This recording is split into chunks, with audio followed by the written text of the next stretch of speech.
1947 সালে ভারত স্বাধীনতার সময় যে ভারত ভাগ হয়েছিল তার ইতিহাস আমরা কেউই ঠিকভাবে জানি না। যদি নানান গবেষণাপত্র পড়েন দেখবেন ক্ষমতার কেন্দ্রে থাকা লোকেরা ছাড়া সাধারণ মানুষ চায়নি ভারত ভাগ হোক, কিন্তু ভারত ভাগ হলো। কোটি কোটি উদ্বাস্তু, কত নিহত, কত মহিলা ধর্ষিতা, তার হিসাব নেই। কত কুয়োতে কত লাশ পুঁতে ফেলা হয়েছিল কেউ জানে না। আজকে আমরা এই ভিডিওতে বেশ কিছু প্রশ্নের উত্তর জানার চেষ্টা করব এবং এর মধ্যে দিয়েই ভারত কিভাবে দেশভাগ হয়েছিল তা বিস্তারিত আলোচনা করা হবে। প্রশ্নগুলি হলো, দেশভাগ চেয়েছিল কে? ভারতের নেতারা কি দায়ী ছিল? এটা কি ব্রিটিশদের কোনো পরিকল্পনা ছিল? সবথেকে ইন্টারেস্টিং প্রশ্ন, জিন্না নিজে কি পাকিস্তান চেয়েছিল? পাকিস্তান কেউ চায়নি। সিন্ধু, পাঠান, বালুচিস্তান, বাংলাদেশ সবাই সেই লগ্নে নিজেদের স্বাধীন দেশ চেয়েছে অথবা অখণ্ড ফেডারেশন ভারত। বাংলাদেশ স্বাধীন হয়েছে, বালুচিস্তান, সিন্ধু, পাঠান এরাও একদিন স্বাধীন হবে। 47-এর পার্টিশনের আগুন এখনও জ্বলছে। ভারত, পাকিস্তান, বাংলাদেশ সর্বত্র এই সব দেশের রাজনীতির মূল ডিএনএ ভারত ভাগ। যদি সত্যি দেশটি ভাগ না হতো, একবার ভাবুন তো কতটা ভালো হতো। কিন্তু ভাবুন, এমন একটি দেশের জন্ম হলো যার নাম পাকিস্তান। হঠাৎ করে বলে হলো ভারতের মুসলমানদের হোমল্যান্ড, জাতীয় ভাষা উর্দু, অথচ সেই সময় 1947 সালে পাকিস্তানের 2% লোকও উর্দু জানে না। উর্দু ভারতের উত্তরপ্রদেশের, মধ্যপ্রদেশের নবাবী ভাষা। এইসব প্রদেশের গরিব মুসলমানরা উর্দু জানতো না, যার সাথে বাংলাদেশ, সিন্ধু, পাঞ্জাব কারোর যোগ নেই। বাংলা, সিন্ধু, বালুচিস্তান, পাঞ্জাব, পাঠান কোনো প্রদেশেরই কোনো মুসলমানদের মধ্যে জিন্না ইকবালের কোনো বেদ ছিল না। প্রতিটি মুসলমান অধ্যুষিত এলাকাতেই মুসলিম লীগ কয়েক পার্সেন্টও ভোট পেত না। প্রতিটি মুসলিম প্রধান এলাকাতে লোকাল পার্টিগুলি জনপ্রিয়, যারা স্বাধীন পাঞ্জাব বা স্বাধীন বালুচিস্তান বা স্বাধীন বাংলা চেয়েছিল, কিন্তু পাকিস্তান কখনোই তারা চায়নি। যারা শাসক হবে, মিলিটারি রাজ থাকবে আমেরিকার হাতে।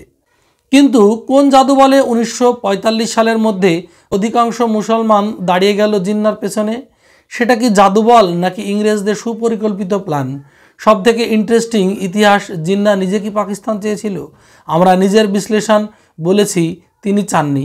তিনি পাকিস্তান ভয় দেখিয়ে একটি ফেডারেল ভারত চেয়েছিলেন, যেখানে মুসলিম প্রধান প্রভিন্সগুলির স্বায়ত্ত শাসন থাকবে। কংগ্রেসরা পাত্তা দেয়নি লীগের দাবি। কেন? কারণ ভোটের ভিত্তিতে মুসলমানদের মধ্যে লীগের কোনো জনভিত্তি ছিল না। বেসিক্যালি মুসলিম লীগ তৈরি করেছে, চালিয়েছে ব্রিটিশ গোয়েন্দা বাহিনী। ভারতের মুসলমানরা সেটা জানতো বলেই মুসলমানদের মধ্যে লীগের কোনো ভিত ছিল না। কিন্তু জিন্না সফল হলেন কারণ কংগ্রেসের নেতৃত্বের অভাব আর ব্রিটিশ অ্যাডমিনিস্ট্রেশনের ম্যানিপুলেশন, যেটা ভারতের হিন্দুরা জানে না। পাকিস্তান জিন্না বিরোধী প্রায় সব মুসলমান নেতাদের খুন করা হয়েছে, না হলে জেলে ভরা হয়েছে, না হলে টাকা দিয়ে কিনা হয়েছে। পাকিস্তান বলে যে ভূখণ্ড তৈরি হলো, তার অধিকাংশ ভূপুত্র মুসলমান নেতা জিন্নাকে ঘৃণা করত, কারণ তারাও জানতো পাকিস্তান তৈরি হলে তাদের ভাষা, সংস্কৃতি, জাতিসত্তা বিপন্ন হবে। সেটাই হয়েছে। বাংলাদেশ বহু রক্তক্ষয়ের পর বেড়াতে পেরেছে, সিন্ধু, পাঞ্জাব, বালুচিস্তান এরা এখনও পারেনি। কিন্তু অদ্ভুতভাবে এই ইতিহাস চেপে দেওয়া হয়, কারণ অধিকাংশ মুসলমান দেশভাগের বিরোধী ছিল, পাকিস্তান গঠনের বিরোধী ছিল। এগুলি প্রকাশ করা হলে ভারত এবং পাকিস্তান দুটি দেশেরই রাজনীতি করা লোকদের অসুবিধা হবে। তাহলে দেশভাগ চাইছিল কে? ব্রিটিশ এবং আমেরিকার অক্ষ। কেন? কারণ কোল্ড ওয়ার তখন শুরু হয়ে গেছে। নেহরু ভারত সেই অক্ষে থাকার প্রতিশ্রুতি দেয়নি। নেহরুর অপরিণত রাজনীতিতে চার্চিল বুঝে যান ভারত তাদের স্পেয়ার অফ ইনফ্লুয়েন্সে থাকবে না। একমাত্র তাদের লয়াল সঙ্গী মুসলিম লীগ।